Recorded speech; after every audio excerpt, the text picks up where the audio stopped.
ছেলেদের AFC Asian cup অনূর্ধ্ব 17 বাছাইয়ে টানা তৃতীয় জয় পেয়েছে বাংলাদেশ।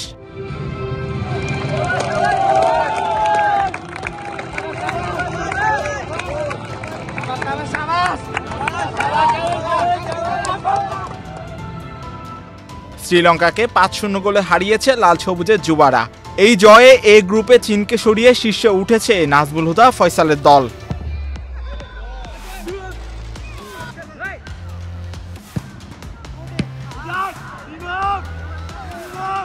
চীনের টংলিয়ালং স্টেডিয়ামে শ্রীলঙ্কার বিপক্ষে শুরুর দিকে গোল আদায় করে নেয় বাংলাদেশ। 24 মিনিটে প্রথম গোল লিড এনে দেন ইকরামুল ইসলাম। পদ্মা সেতু, মেট্রো রেল এবং এলিভেটেড এক্সপ্রেসওয়ে নির্মাণের গর্বিত অংশীদার বসুন্ধরা সিমেন্ট। 5 মিনিট পর গোলাম রব্বানীর ছোটদের শিষ্যরা ব্যবধান আরও বাড়ায়। ম্যাচের 29 মিনিটে দ্বিতীয় গোলটি করেন প্রথম 2 ম্যাচে গোল পাওয়া মোহাম্মদ মানিক। 2-0 এগিয়ে প্রথমার্ধ শেষ করে বাংলাদেশ দল।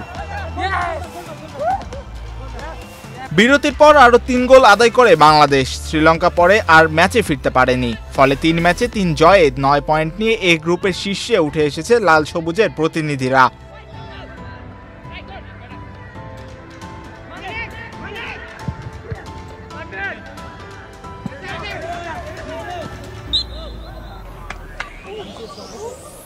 বাংলাদেশের জন্য শেষ 2 ম্যাচের প্রতিপক্ষ শক্তিশালী চীন ও বাহরাইন।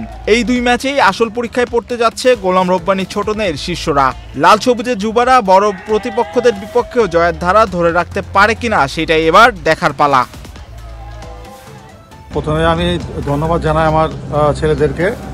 আজকে আমাদের একটা গুরুত্বপূর্ণ খেলা ছিল। সেই খেলায় পুরোপুরিভাবে পরিকল্পনা অনুযায়ী খেলে এবং প্রথম থেকেই তারা আক্রমণাত্মক ফুটবল খেলে এবং পজিটিভ ফুটবল খেলে এবং সময়ের সাথে সাথে গোলের সুযোগও তৈরি করে এবং গোলগুলা কাজে লাগায় এবং তারা 90 মিনিটস ডমিনেটিং ফুটবল খেলে এবং পুরা ম্যাচটাই তাদের নিয়ন্ত্রণে রাখে এবং ফাইনালি আমরা 5-0 গোলে জয়লাভ করি। আজকে আমাদের জন্য খুবই একটা গুরুত্বপূর্ণ ম্যাচ ছিল। ম্যাচটা ভালোভাবেই জয়লাভ করার জন্য আমি ছেলেদেরকে আবারও ধন্যবাদ জানাই এবং দেশবাসীকে ধন্যবাদ জানাই তারা আমাদের সাথে থাকার জন্য এবং সাপোর্ট করার জন্য। এবং সামনে আমাদের আরও 2টা গুরুত্বপূর্ণ ম্যাচ আছে। দেশবাসীকে দোয়া চাচ্ছি এবং ওনারা আগের মতোই সাপোর্ট করে যাবেন যেন আমরা এই 2টা ম্যাচেও ছেলেরা ভালো খেলতে পারে এবং আমরা একটা ভালো ফলাফল করতে পারি। Thank you.